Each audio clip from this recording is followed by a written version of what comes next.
Blog Talk Radio. So you want your charity to succeed. It's no secret that combining online and offline techniques is the key to modern-day fundraising success, and practical advice is what you need. The Nonprofit Coach with Ted Hart is the perfect place to learn from experts around the world who, along with our host, provide advice you can use.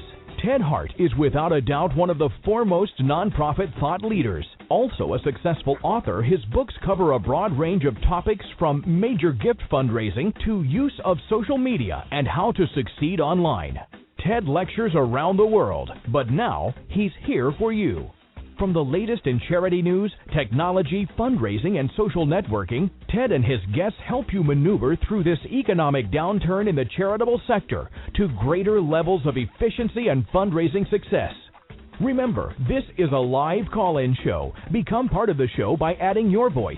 Call now at 347-324-3080. After the show, you can find all our podcasts at tedhart.com. Just click on radio links. Don't forget to dial 347-324-3080. Now, welcome the host of the Nonprofit Coach, Ted Hart.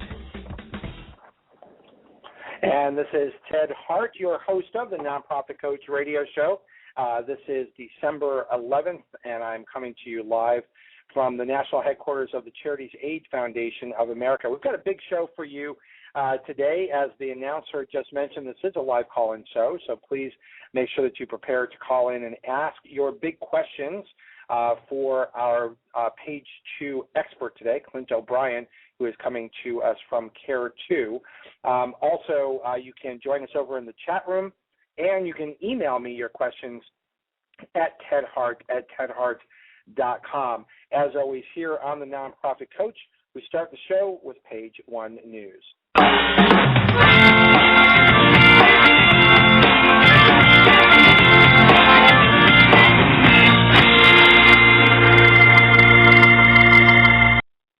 You can follow along with the Page 1 News links over at tedhart.com. Just click on radio links.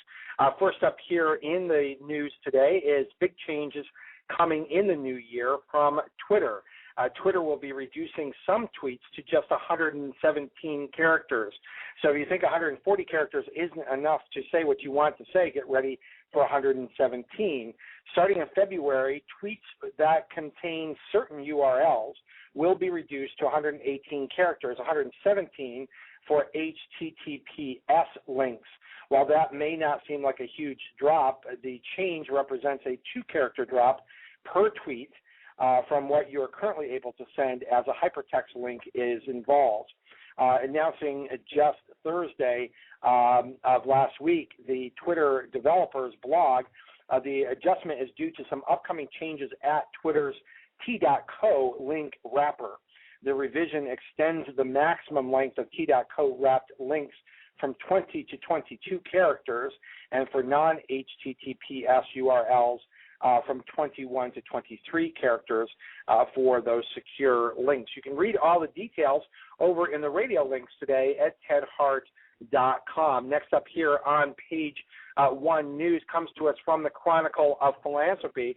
A little bit of insight into donors and certain email addresses. This report comes to us, as I said, from the Chronicle of Philanthropy.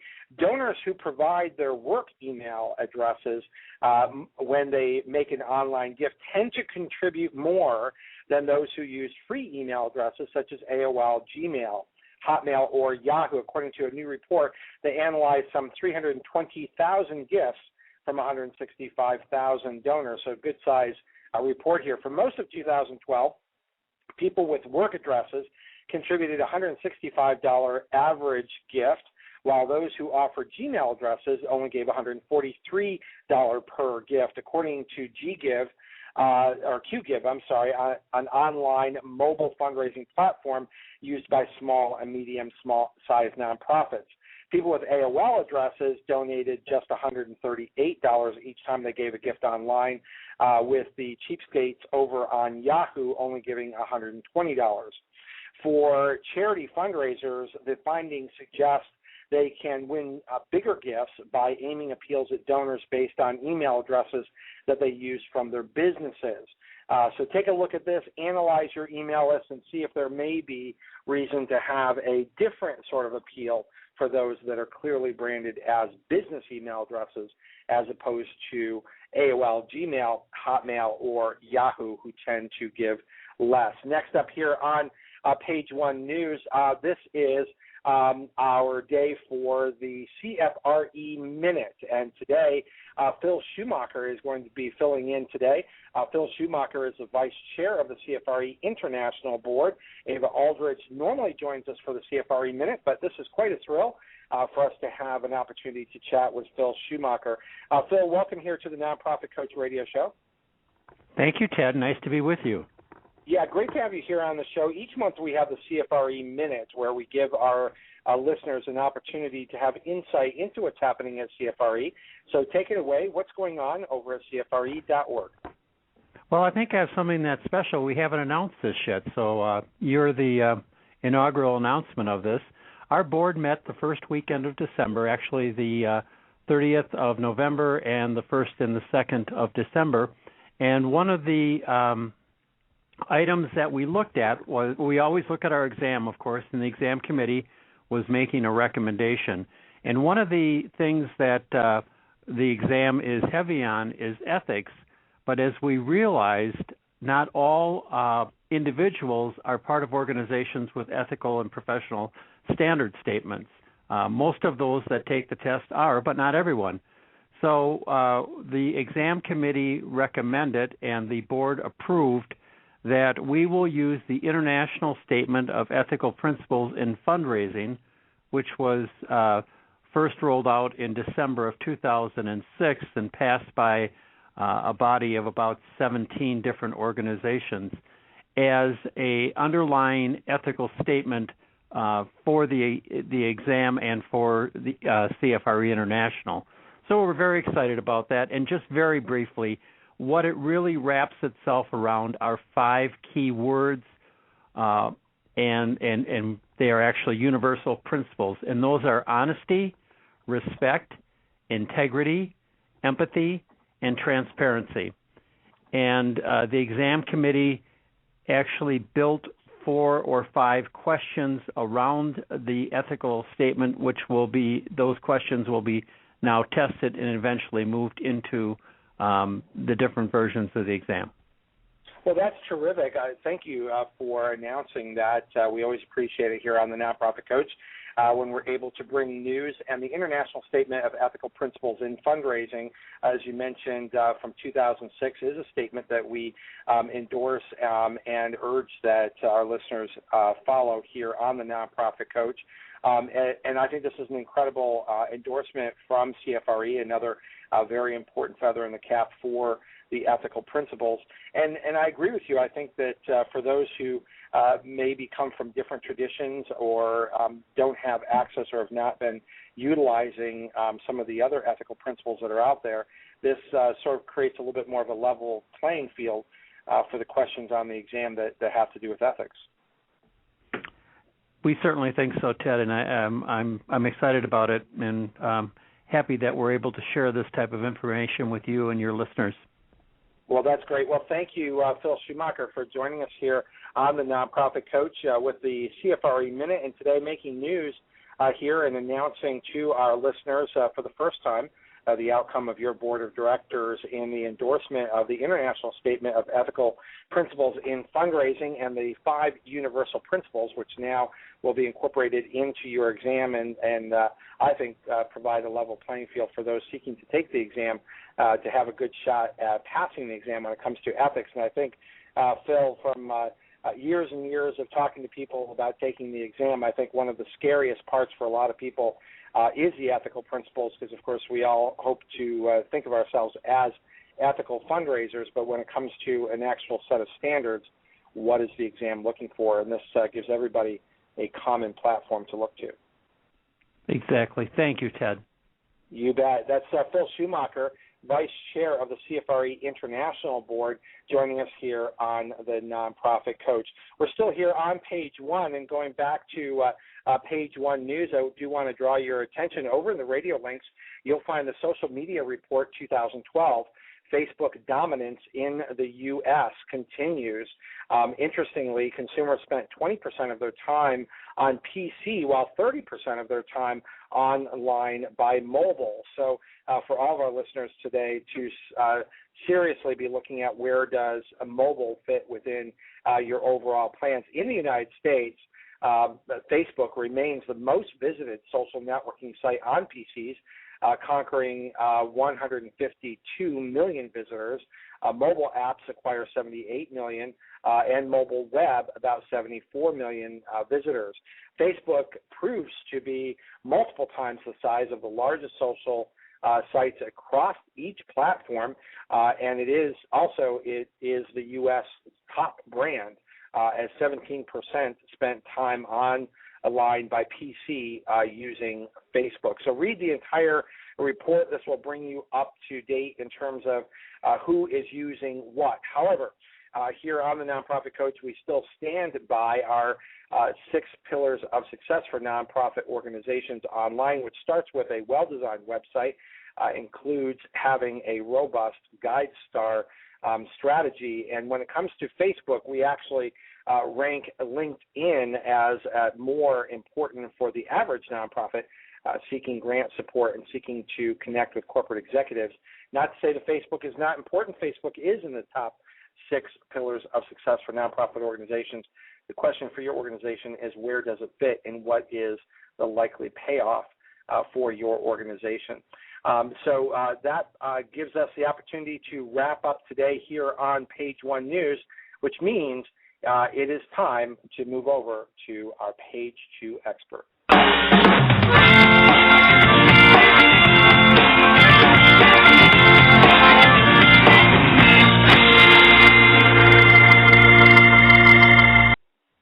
Page Two expert today is Clint O'Brien. He's Vice President of Nonprofit Services for Care2.org, with more than 21 million members and 16 million unique monthly visitors. Care2 is the largest community of people taking action every day to support causes and make a better world. Founded in 1998 in California, Care2 is a certified B Corporation, which helps leading nonprofits to recruit donors and win advocacy victories. The campaigns that Care2 conducts for its clients also reach tens of millions of additional people via partnerships with 200 media partners and blogs. Welcome back here to the Nonprofit Coach, Clint O'Brien. It's good to be back, Ted. Well, Clint, you always do a great job for us here on the show, and we appreciate you coming back. Today is a show I'm particularly excited about, coming on the heels of the U.S. presidential elections, which were, by any estimation, pretty divisive in this country. Last time that you were here on this show, February 8th, 2011, your show on that day about B Corporations is the 6th overall most popular podcast of the Nonprofit Coach of all time. So congratulations. You always bring to us very, very timely topics. And today we want to talk about values and how those relate to fundraising campaigns, but also the bigger issue of responsibilities that nonprofits have when people contribute and want to support them for specific reasons.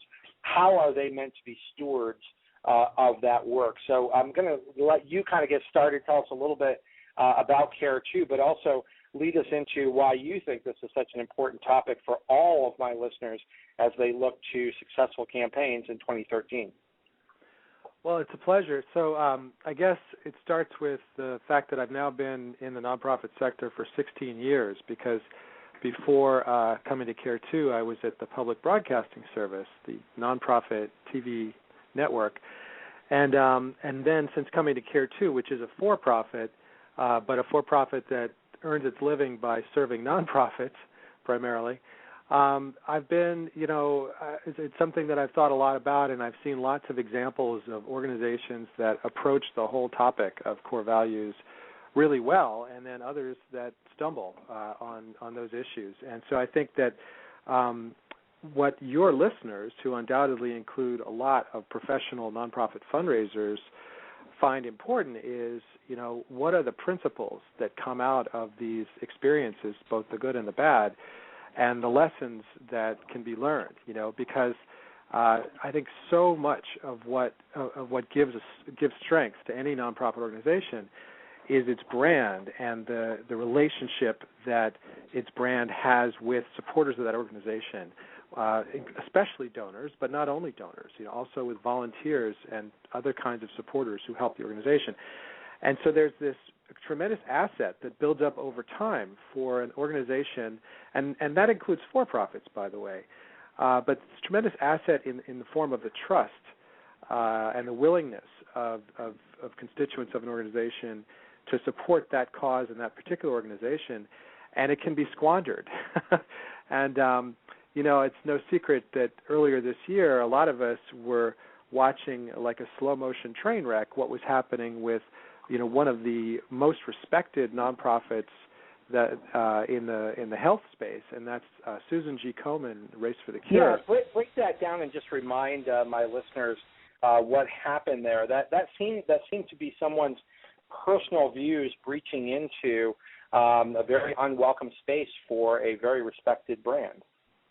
Well, exactly, and it was really surprising to so many people that the organization decided to venture into what turned out to be very risky, very controversial territory, and it really raised questions for a lot of the supporters of that organization about the social values, the core values of that organization. So, most people are familiar. This was back at the beginning of this year. Susan G. Komen, which is an organization that is clearly the number one best-known organization of its kind, fighting cancer, particularly breast cancer, tremendous image. They made a decision based on the urgings of somebody pretty senior in their hierarchy who was politically active and conservative, that they should stop providing grants to the Planned Parenthood Federation. And, that turned out to be really risky because Planned Parenthood has an image of its own and is very highly regarded by a lot of people, including a lot of people who support Susan G. Komen. And, part of the irony for many people is that Planned Parenthood is one of the organizations that provides breast cancer testing all around the country, and especially to higher risk individuals, people, low income areas, etc. And that's why it had always seemed appropriate to a lot of people that Susan G. Komen would provide some of its funding in the form of grants to Planned Parenthood. So the decision to stop providing those grants provoked a tremendous backlash. And so what is the measure here? I'm thinking for my listeners here today. Of course, you come into your role, whatever that role might be. Maybe you're executive director, CEO, maybe you're director of development, and you're still an individual, and who you are and what you believe has a lot to do with the success that you've had in your career and the success that you're likely to have in your career. But what do you do with your personal views, and what sort of measure would you give my listeners today that they don't make ill-conceived approaches like that? Because this was very clearly a personal view that was out of sync with long-held standards that donors counted on in their support for organizations. Well, I think it starts with informing yourself of what are the views held by your supporters, and that you are echoing back to them in your mission statement and in your communications with them. And, it might not be obvious. You might start out with one set of assumptions that turns out not to be true, which is why, surveying your membership is an easy way to inform yourself of what their social values are. And then you have to stay faithful to those social values. And this is pretty universal. I think it extends, it transcends the nonprofit sector into the for-profit sector as well. When you stand for something, it's important to keep standing for that same thing, and not to seem to do a 180 that will feel like a betrayal to your supporters. Well, talk to me about that betrayal, because there are a number of examples. I know that we'll be talking about those today. Susan Komen, of course, being the most immediate, very a public case where a single person seemed to even be out of sync with her own boards of directors. So where does that person's personal views what should she be doing in terms of the leadership that she brings, or if you feel that you're out of sync with longstanding views of that sort, do you have an obligation to either put them on the shelf or leave? I think the answer is neither. I think actually it's really important for people to internally be a dissident if they disagree with the values being espoused by their organization, and internally, again, privately, to make their reasons known for why they disagree. And I'll give you an example that's pretty close to home. There's a member of my team at Care2 who really didn't feel that we should be working with one particular client and made a case for that. And, regardless of what the decision was, in the end, it happens to be that I ended up agreeing with that person, and it led to significant consequence in our client acceptance policy for that particular client. But almost the outcome is less important to me than the process, which is to say we shouldn't check our values at the door when we go to work for an employer, whether that's a for-profit or nonprofit. But once you've made your case internally and privately, you kind of have to live with the results, and you might fail. You might not persuade the leadership to change course. So is that part of the answer, is part of what you're suggesting, that every one of my listeners, every nonprofit organization should have a clearly defined internal process through which they vet and discuss things that may be controversial or may be a substantive change, and that either through decisions of the leadership or through some sort of democratic process, everybody will be on board to whatever the decision is, as opposed to a whole staff of individuals taking different stands. Well, exactly. Any marketing or branding expert will talk about the importance of consistency across marketing channels and consistency of messaging. And so the organization needs to have, one messaging or set of messages that it adheres to and that it's consistent about, which is why you can't have, lots of internal people spouting lots of different viewpoints that are inconsistent with each other. But I guess my point is to make a plea for people internally to feel free to speak their minds, in the right circumstances and make that case. But, once decisions are made, people do need to fall into line, or as you alluded to earlier, if they're really dissatisfied and they feel that the organization just isn't the right one for them, then they do have a duty to leave. But I don't think it's smart for organizations to sort of muzzle dissent by having a litmus test coming in and saying, only people who adhere to all of this, 100% are eligible for employment with us. I think an organization actually deprives themselves of valuable information if they take that attitude. So, external discipline in the messaging, but internal dissent encouraged, Well, and that's how organizations, I suppose, have an opportunity to grow and change over time, because there's lots of organizations that may change their stance over time, but they need to do that in such a way that they're being informed of their donors and they're bringing their donors along, because any change of that sort is likely to have some people leave the fold. Exactly. I think if you look at the Boy Scouts, for example, today, which is, fantastic organization doing great things, and yet, they've come under a lot of fire for their policy of not tolerating homosexual scoutmasters, and that's a very proper debate. And atheists as well. They're anti-atheists as well. Yeah. So there's a cognitive dissonance when a substantial part of your supporters disagree with a policy that they care about deeply. And so an organization has to navigate that. And I'm sure that it's a difficult subject internally for the Boy Scouts right now. And I don't even think it's over yet. I think they're still kind of debating that. But, those are the kinds of challenges that are among the very hardest, I think, for any organization, for-profit or nonprofit, to cope with. Almost as difficult as economic crises, Right. So share with us other examples that you think bring into focus the kinds of challenges that all of my listeners, regardless of the type of organization that you are, while it might not be as stark or as nationally public as what Susan G. Komen went through, and ultimately, I believe, correct me if I'm wrong, Clint, but ultimately they did reverse that policy and went back to their original stance. Is that right? They did. They ultimately made that decision to reverse course. But by then, from a PR consultant's point of view, the damage was done. They'd already, sowed tremendous doubt among a lot of their supporters about where their heart lay.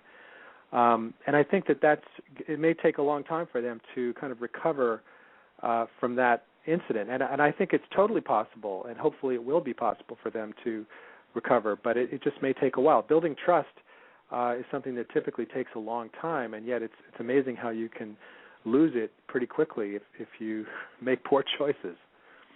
Well, and isn't that part of the topic that we're talking about today? Is this matter of trust and how people are drawn to you for specific reasons because they care very deeply about whatever it is that you've put out there, and don't you have an obligation to stay true to that?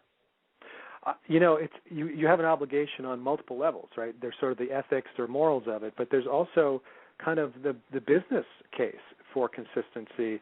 Once you've made a choice as to the kind of supporters that you're going to represent and service, you're kind of bought in. You have to agree with supporting those people, or they'll let you know it. And particularly in the age of social media, there are many ways for them to express their displeasure towards you, and it could be can be tremendously injurious to your image, and conversely, it can be a tremendous boon to anyone who's seen as a rival in your space.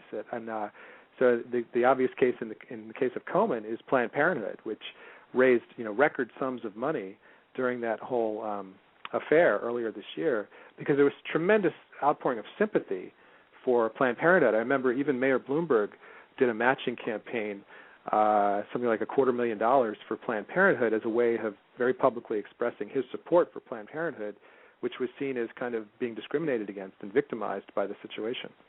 Well, and in fact, Komen may have permanently lost some donors who may have been contributing to both, but then just decided because of their own values that they wanted to give to, in this instance, Planned Parenthood, because they were being consistent and Komen was not. Exactly. I often look at it from this perspective, Clint, that donors choose to affiliate themselves with charities because they care very deeply about whatever the topic may be, and it may be that you're a university or a hospital or Susan Komen or Planned Parenthood or the Boy Scouts or whatever the group may be. People care about what it is that you stand for and the things that you say that you're going to do. And they don't spend all day thinking about that charity. They don't want to have to worry about how the decisions of that charity are going to be reflected on them, because, of course, oftentimes people's names are, printed in donor lists and in other ways affiliated with a charity. So doesn't that also drive home this issue of a really true public trust? It totally does drive home that issue. And I think that, especially in this day and age when people have easy ways to show their support for nonprofits, such as by putting their logo on their Facebook page or, wearing their T-shirt or whatever, it kind of ups the ante emotionally, and it means that, people will feel twice as betrayed if they've made it this part of their personal brand, and then it sort of betrays their value system. And as we saw, and I do want to move on, we can come back to Susan Komen, but it is so recent that I think that a lot of my listeners today probably, can relate to that. In that specific case, there were a lot of blog posts that were being presented stating how people were removing photos and removing logos and removing their own personal affiliation with an organization that they no longer felt represented their values. Right, and I have a lot of sympathy for organizations that find themselves in these situations as they're pursuing fundraising, because that's kind of the lifeblood of any nonprofit organization. They have to keep the lights on if they're to advance the cause. But what was so striking about the Komen controversy was that it seemed to be driven by ideology, where somebody's conservative agenda, which to be fair, included, something that people feel very strongly about, which is the whole abortion abortion issue. But it was an ideological agenda, not an economic agenda, that drove them to make that decision. But I think the much more common example is economics, where nonprofits are trying to legitimately raise revenue to support their cause, and it brings them into, what some would call risky situations where it leads to these whole challenges associated with their core values. Exactly. So move on to give us another example that helps us weigh in on this issue of conflicting values that become a matter of public trust. Well, so one mild one that I'm very familiar with from my time at PBS is, the whole concept of should nonprofits accept advertising. And it was something that in my day at PBS we really agonized over, and lots of our member stations, whom PBS has to be very responsive to, were dead set against the idea of PBS accepting advertising on our website. Never mind that we already had sponsorship messages on air. We didn't have true advertising on our website, and in fact, on television, PBS is very regulated by the FCC. So there are very strict limits on the kind of advertising that are acceptable. It has to be very short. It can't do comparisons to products. They weren't supposed to use mascots for many years. There's all these, somewhat arcane restrictions. But there weren't those kinds of rules on the web, and I was working at the time with PBS Interactive, what we then called PBS Online. So it's pbs.org, pbskids.org. And, we were hungry for new income to support our activities, and we wanted to try advertising. We really agonized over whether to do it, in part because part of PBS's image is as the non-commercial alternative on your TV dial to all those other stations that are nonstop advertising. And so, in the end, we decided we should move ahead and try to earn advertising revenue and offer ads on the Internet. But like I said, it was a big controversy. And then even after we did it, we had to set really strict guidelines for the kinds of ads that were allowed on the site. And, we had to do backflips, basically, to pre-approve ads that were coming in through an online ad network. Every morning, there was a member of my team who had to personally look through, spend about half an hour looking through the ads that the ad agency was proposing to allow to appear on our site, and she had to affirmatively approve each one. So it's incredibly manual intensive. But, those are the kinds of things you do when you have an image that's at risk from the activity. And by the way, there's a more mundane issue too, which is the IRS has something called UBIT, UBIT, unrelated business income tax. So any revenue you generate from something that isn't directly tied to your mission is taxable. And so we had to consider paying income tax on the revenue generated by the advertising activity. And what was the outcome from the average donor? Did PBS at that time, when I guess it was most controversial, did you lose donors? Did you lose funders? If that change was made, that seems like a very similar sort of wrenching change that some people may not have been supportive of. Well, certainly there were some complaints. There almost always are, no matter what change you're making. And definitely some of our local stations disapproved of the activity, including some general managers of local PBS stations. But we moved ahead, and in general, the sky did not fall, and PBS did not abandon its non-commercial mission. I mean, now as a parent, I'm still amazed at how nice it is to tune in PBS children's programming and have the commercials not come during the program, but they're saved for the very end.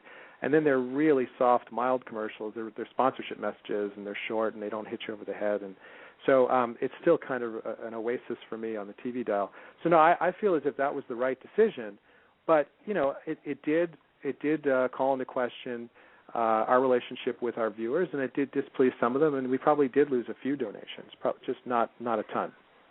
So how does an organization maneuver through those waters? Because going back to Susan Komen and relating those two, what if the correct movement was to deny that funding and they had to weather that, and ultimately Susan Komen, we're looking back on the fact that people were more supportive of that. Just as with PBS, they weathered that. They made the decision, and you're saying that was the right decision, controversial at the time. So how do you maneuver through that, and how do my listeners today know that if they're facing something like that, how do you go about that? Is it a matter of transparency of dialogue? Is that the measure? I think that's a big part of it. Certainly, in our CEO's blog with Care2 members, he's always engaging with them on the kind of ethical issues that we're facing. For example, he did a blog post a couple of years ago about why we had turned away an ad campaign from a company that he was nicknaming Monstero, saying, I won't tell you who it is, but it sounds a bit like Monstero. And so it's obvious to everyone who we were talking about. But he was saying, how it feels as a business like an unnatural act to turn away money, and yet sometimes it's exactly what you have to do. At PBS, we had to take a measured approach when we introduced advertising. For example, we introduced it on PBS.org, but we didn't introduce any advertising on PBSKids.org because we felt like that needed to be a safe sandbox, a non-commercial safe space for kids. So you have to be willing to, leave some money on the table, to use the cliche, because if you don't, there's the risk that someone may take the whole table away from you, So you have to live within the limits that your mission may set for you. And so what kind of, you had mentioned earlier, some sort of group think or some sort of process through which you advocate internally for that kind of change before you go public. So how do these activities become public and sort of engage a broader audience without necessarily bringing down the whole house of cards? Well, it's a good question. I think many of these debates shouldn't become public, that they're properly made behind closed doors within the organization because, frankly, no matter how well-meaning your campaign might be, it can be perceived differently by different people, and you might have some folks who are more prone to be critics who interpret things very uncharitably. I was tempted to sympathize, for example, with, again, Susan G. Komen when they did a widely criticized cause marketing campaign a few years ago. Some of your listeners may recall the famous Pink Buckets campaign, the cause marketing campaign they did with Kentucky Fried Chicken. Yeah, and we posted, just for my listeners to know, over in the radio links today, I know that there is a sort of a bit of a tongue-in-cheek review of that done by Stephen Colbert, and we did post that link over in the radio links just so that people can look at that. And he actually, in that clip, brings together, sort of an interesting array of corporate sponsorships around diseases, none of which, in the way that he presents it, none of them make any sense at all. Well, it's debatable, but he certainly is a master satirist, and he pointed out one advocacy group had criticized Susan G. Komen for that campaign because, it's not the healthiest of food, Kentucky Fried Chicken, and they said it's hypocrisy for an anti-cancer organization to, be endorsing unhealthy food, and I think his response was, it's not hypocrisy, it's Hippo Crispy, and he takes a big bite of chicken. Right, exactly. Yeah, it's very cute, and listeners should go over to the radio links for today's show and at least get a chance to grab a little bit of humor from Stephen Colbert. But I totally sympathize with the fundraisers at nonprofits who are doing this. In fact, actually, one of my favorite conferences that I go to every year is the Cause Marketing Forum in Chicago. I think this year it's in May. I've gone for the last 7 years, and I go because it's very inspirational to see successful cause marketing where for-profits and nonprofits come together.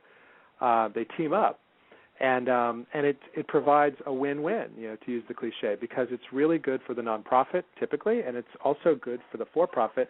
And I don't see anything inherently wrong with that. I tend to believe that companies are potentially a part of the solution to a lot of causes and problems and should not be assumed to be the problem themselves. So I think when somebody makes a misstep like that Pink Buckets campaign, I'd like to not judge them too harshly. I think the critics were right. It was an ill-conceived campaign. But on the other hand, I don't have a problem with corporate team-ups. Well, it depends. Some organizations have just sworn off corporate team-ups completely. So like the Nature Conservancy, which I respect a lot, engages in corporate team-ups all the time, but Environmental Defense Fund, another great environmental group, has a rule where they won't team up with corporations at all. And in cases like Consumers Union, a longtime client of ours, I can totally understand why they've sworn off doing any sort of sponsorship, because if you think about their whole mission to provide transparent, unbiased, objective advice about products and to lobby on behalf of consumer product safety and health, they just can't afford to be viewed as tainted even in the slightest by an association with a for-profit company. So although I think it's sometimes understandable, in general I think it's a totally acceptable activity. It just has to be managed on a case-by-case basis, and it gets messy sometimes, and sometimes you make a mistake. And if you do make a mistake, I think you have to own up to that mistake in a somewhat public way, as a way of encouraging your supporters not to lose faith in you. I mean, no, you're not perfect, but you also are trying to be transparent and accountable to them. Right. We're going to take just a real quick station break here, and when we come back, I wanted to ask Clint O'Brien to talk to us a little bit about the Nature Conservancy and some of the approaches that they take and the relevance to our topic today, and we'll be right back after the break.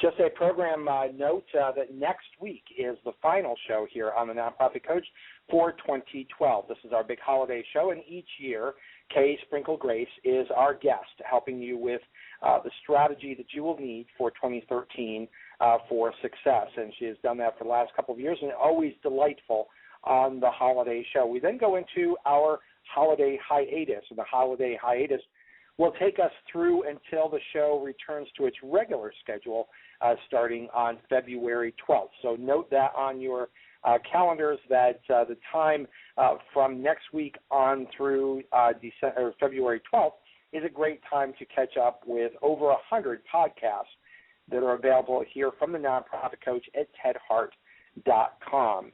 And so we're going to head back over to Clint O'Brien, our Page 2 expert here on the Nonprofit Coach. Remember, our podcasts and archives are always available 24 hours a day at tedhart.com. Click on Radio Links.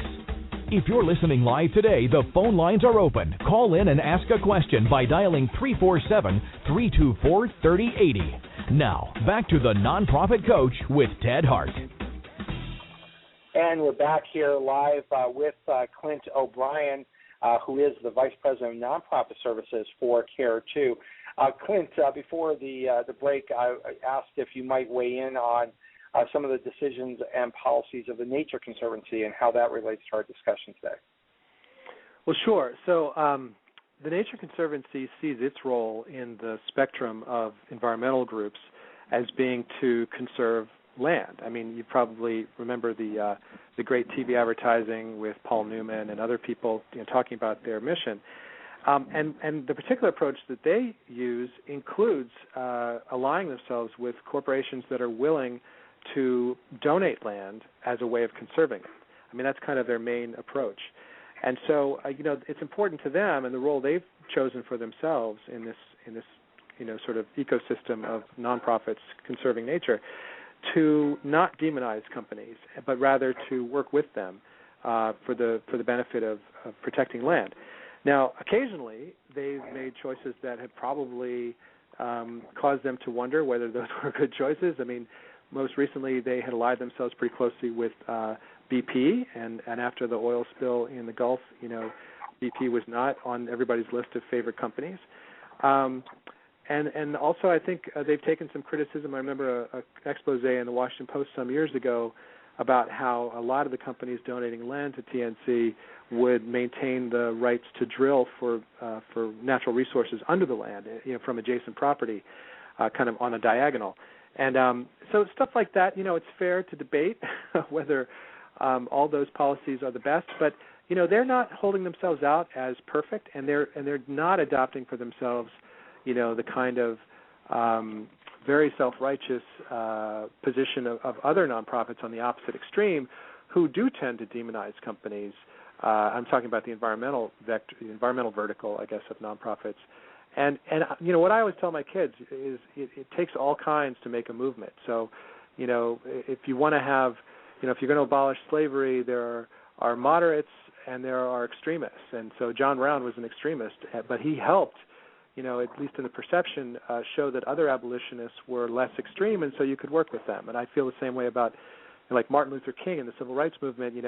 Malcolm X was widely viewed as an extremist, but by comparison, Martin Luther King looked like the moderate that Congress and the president could deal with to achieve civil rights reform. So, I actually don't sit in judgment on nonprofits that choose to ally themselves with companies as a way of affecting change. And that goes double for Care2, my company, because we are trying to prove that a company can be a do-gooder company and that can make a profit while still doing good in the world. And that's the concept behind the B Corporation to begin with, right? Exactly. Yeah, that's what we talked about the last time I was on your show at some length, that there's this whole movement of companies trying to prove this, that it's not impossible to combine, a social mission with profit. But, it's also sometimes messy, and I think that we have to admit that. We do make mistakes sometimes, and we do have to correct those mistakes, and it's not an exact science. We're sort of determined at Care2, for example, in our acceptance policy, especially for clients, our nonprofit clients, and our for-profit clients, but less so for advertising, which is more arm's length, but for lead generation, which is our core business serving nonprofits, it's incredibly important to us to evaluate each customer or client on a case-by-case basis, because there's just no other way to do it. The nature of our service is a de facto endorsement of that organization, extending the trust that Care2 members have for Care2, hopefully, if we're successful, extending that trust to our nonprofit client by urging our members to voluntarily sign up for those clients' email lists and maybe make donations to them.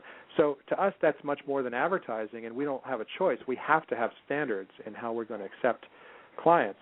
But, we're the first to admit that it's not an exact science and does get messy sometimes. Exactly. And there's some controversy brewing over at change.org. How does that relate to our topic today? I'm not going to wade into that. Okay.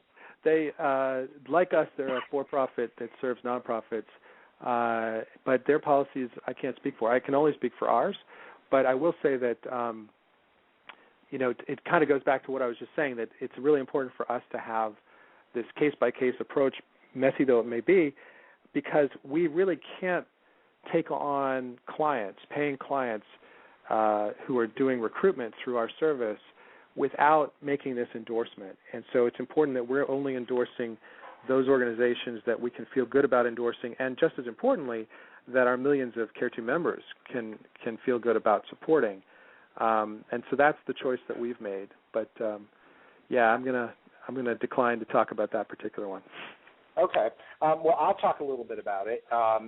In that this is an organization that has presented itself and to a certain extent has endeared itself with more of a progressive following and has grown tremendously over time.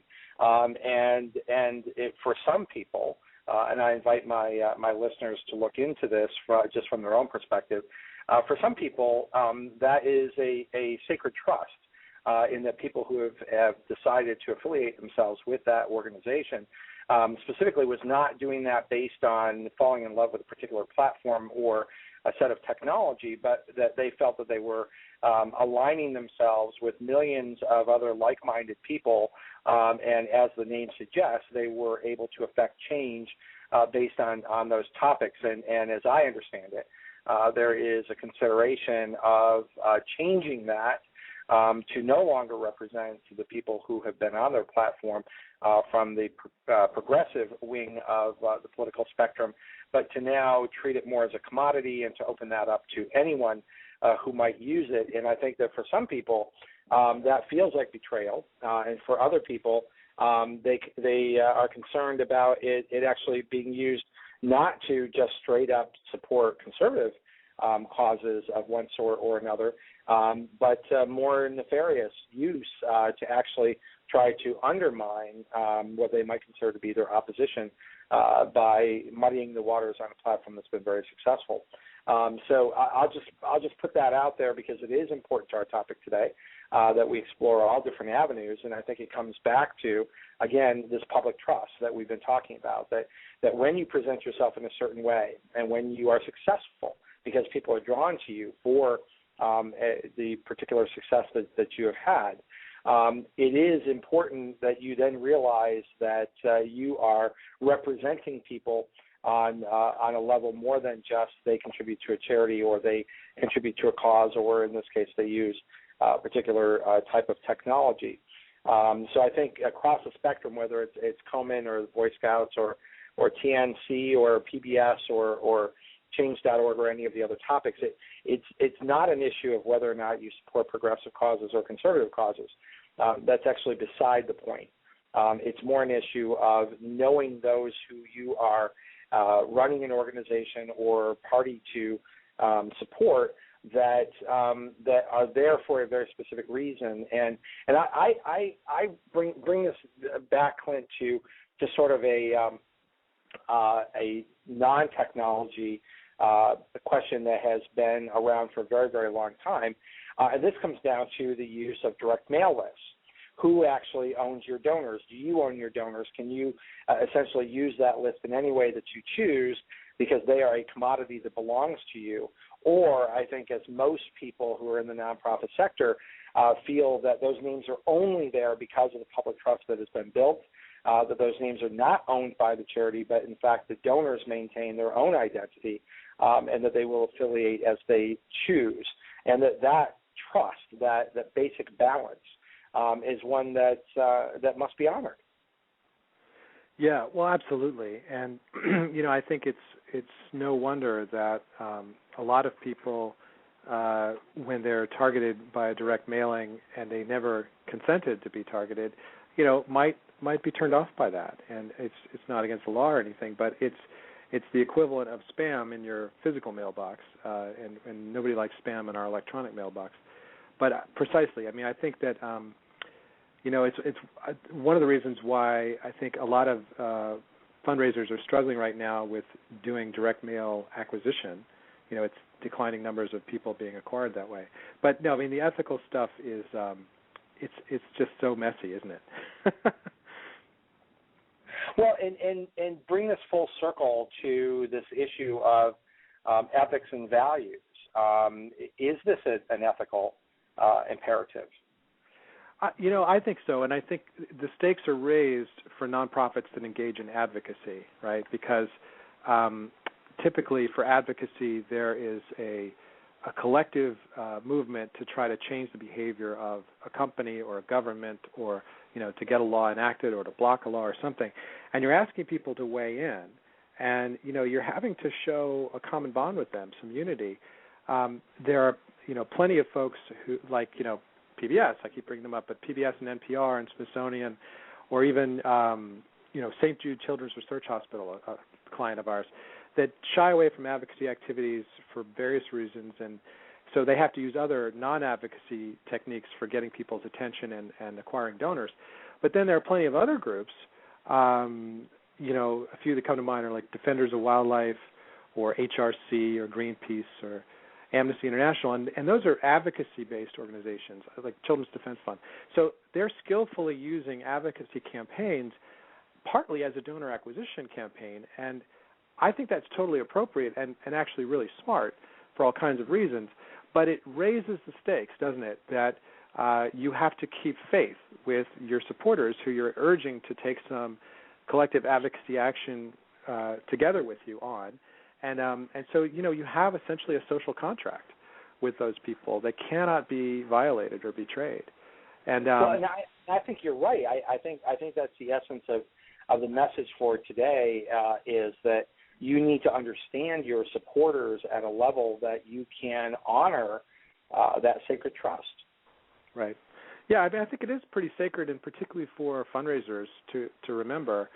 Because I think when people donate their money, that's often an indication of that they care on a very deep level not always.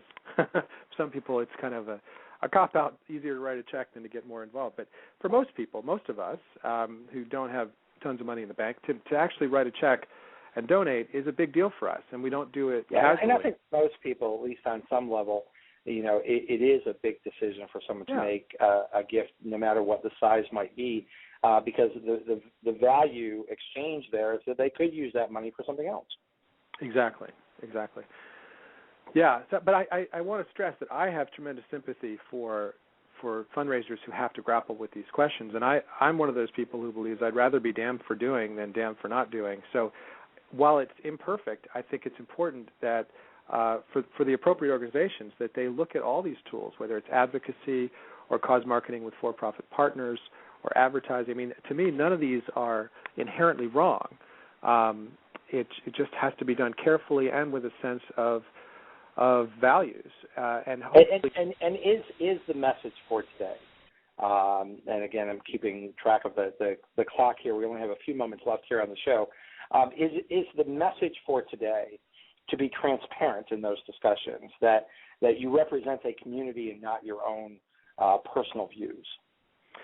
I think that's right, and I know in a very kind of concrete, mundane way, a lot of organizations struggle with Charity Navigator ratings, and that level of scrutiny, more than transparency, it's scrutiny into the percentage of the donated dollar that goes back into the cause, for example, and organizations that get it wrong, I think, can suffer pretty badly. I know maybe some of your listeners are aware that Anderson Cooper on CNN has done a whole expose on various charities that seem to be paying too much of the donated dollars out to their for-profit fundraising vendor companies, and so it can get you into real trouble on the one hand, but on the other hand, I feel like the Charity Navigator ratings are often over-exaggerated, and any charity can maintain a high Charity Navigator rating by being content to stay small, but then that's going to limit how much good they can do in the world for their cause. So people shouldn't look at that myopically. But as a data point that our supporters look at and hold us accountable to, you got to take it very seriously. And it all works into this general social contract I'm talking about, that you have a de facto contract with all of your supporters, not just the donors. And you've got to stay consistent and live within that contract and not break that contract, or bad things will happen. Yeah, and I really appreciate you coming on the show today. Of course, coming off from this presidential campaign, pretty divided country and lots of issues that get caught in the center of that. And unfortunately, for a lot of nonprofits, they can unwittingly become pawns to various progressive or conservative viewpoints when they're just trying to do good work. So Clint O'Brien, again, Vice President of Nonprofit Services for CARE2, coming to us today as our Page 2 expert on an extremely important topic, and I think very timely to be talking about values during the holiday season, and certainly to be talking about transparency and how all this works into your successful campaigns for 2013. Clint, make sure that my listeners know how they can reach you. Sure. Well, I would encourage your listeners to check out our blog for nonprofit professionals. It's called Frogloop, frogloop.com. But they can always find me through the CARE2 partnership page at the bottom of CARE2's homepage, care2.com. There's a thing that says partnerships. You can email me that way, or just contact me in Washington, D.C. I'm based in our Washington, D.C. office, which is 202-785-7308. Terrific, and we did provide a link to Frogloop today in the radio links, so anyone who is over at tedhart.com, click on radio links, we'll be able to find Clint there. Clint, a very thought-provoking show, as we did last time you were here. No doubt this will be a very highly rated show, because I think that this is a touch point that every nonprofit organization has to deal with, the complexities of these issues, and of course, we wish everyone great success with their donors and with their communities, and making sure that I think, Clint, you and I both feel that you should remain true and you should honor that sacred trust that your nonprofit organization has with its community. Thanks very much, Ted. It's always a pleasure.